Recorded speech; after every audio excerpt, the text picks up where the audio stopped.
20,000 మంది వస్తే 20 మందికి మహా అంటే 200 మందికి క్యాంపస్ జాబ్స్ వస్తాయి. సో, ఆ సిట్యుయేషన్ ఉండి నేను అక్కడికెళ్ళి ఏదో ఒకటి మేనేజ్ చేస్తాను అనుకుంటే సార్ చెప్పినట్టు ఓన్లీ అకాడమిక్ అసెస్మెంట్ కాకుండా ఫైనాన్షియల్ అసెస్మెంట్ చేసుకోవాలి.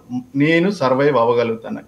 Can my family support me without a job? Part time నాకు క్యాంపస్‌లో జాబ్ రాలేదు. ఔట్ సైడ్ జాబ్ చేయడానికి పాసిబుల్ కాదు. చేయకూడదు కూడా. ఆ ఎక్స్‌పెక్టేషన్స్‌తో నువ్వు రాగలిగితే finish your course as soon as possible.